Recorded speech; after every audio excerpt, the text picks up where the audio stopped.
Nation one election को लेकर के कैबिनेट से मंजूरी मिल गई कैसे? नहीं, देखिए, ये हम लोग की चाहत भी रही है लंबे समय से, और खास तौर पर मेरे नेता, मेरे पिता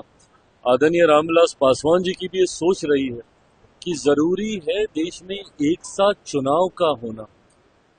एक के बाद एक अलग अलग राज्यों में जब चुनाव होते हैं, अभी हम लोगों ने देखा 5-6 महीने पहले ही लोकसभा के चुनाव संपन्न हुए, उसके ठीक बाद हम लोग हरियाणा और जम्मू कश्मीर के चुनाव में व्यस्त हुए, उसके बाद झारखंड और महाराष्ट्र के चुनाव,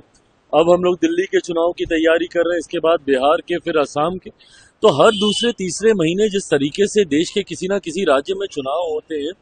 वो न सिर्फ आर्थिक बोझ देश के ऊपर डालने का काम करते हैं, बल्कि जिस तरीके से मशीनरी के डिप्लॉयमेंट को भी लेकर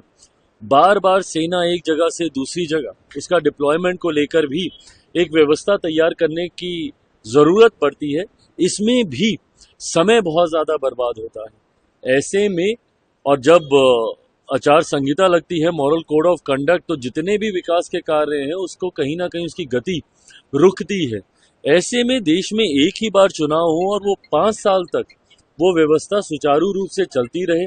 सरकारें सिर्फ और सिर्फ देश के विकास और आर्थिक सुधार की दृष्टि से कार्य करें, इसके लिए जरूरी है कि एक ही साथ देश में चुनाव हो। हम लोगों ने भी, जब पूर्व राष्ट्रपति जी के नेतृत्व में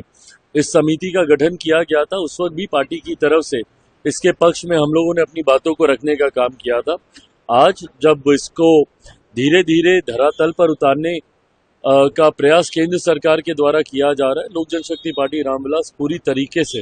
मजबूती से इसका समर्थन करती है। विपक्ष को हर उस फैसले से ऐतराज है जो प्रधानमंत्री नरेंद्र मोदी जी के द्वारा लिया जाता है। मैं चाहता हूं कि विपक्ष इसके मेरिट पे चर्चा करे, बताए कि क्या ऐतराज है, क्यों ये सही नहीं है। एक तरफ जो उन लोगों की बातें हैं कि भाई इससे छोटे दलों को एक साथ चुनाव, आज की तारीख में देश की जनता इतनी जानकार है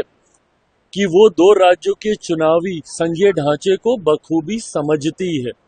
लोकसभा के साथ जिन राज्यों में चुनाव हुए, आंध्रा उसका उदाहरण है, जहां वहां पे लोकसभा के परिणाम कुछ और थे और राज्य के परिणाम वहां पे कुछ और आए। तो ये दर्शाता है कि देश की जनता इस बात को अच्छे से जानती है कि भारत के संघीय ढांचे में किस तरीके से मतदान करना है। विपक्ष चाहे इसके लिए संभवतः हमारी सरकार एक कमेटी का भी गठन करेगी, जेपीसी का भी संभवतः हम लोग गठन करेंगे, वहां पे मेरिट्स को लेके इसके ऊपर चर्चा करें, ना कि सिर्फ इसलिए कि प्रधानमंत्री लेकर आए हैं और हमको विरोध करना है, ये उचित नहीं है।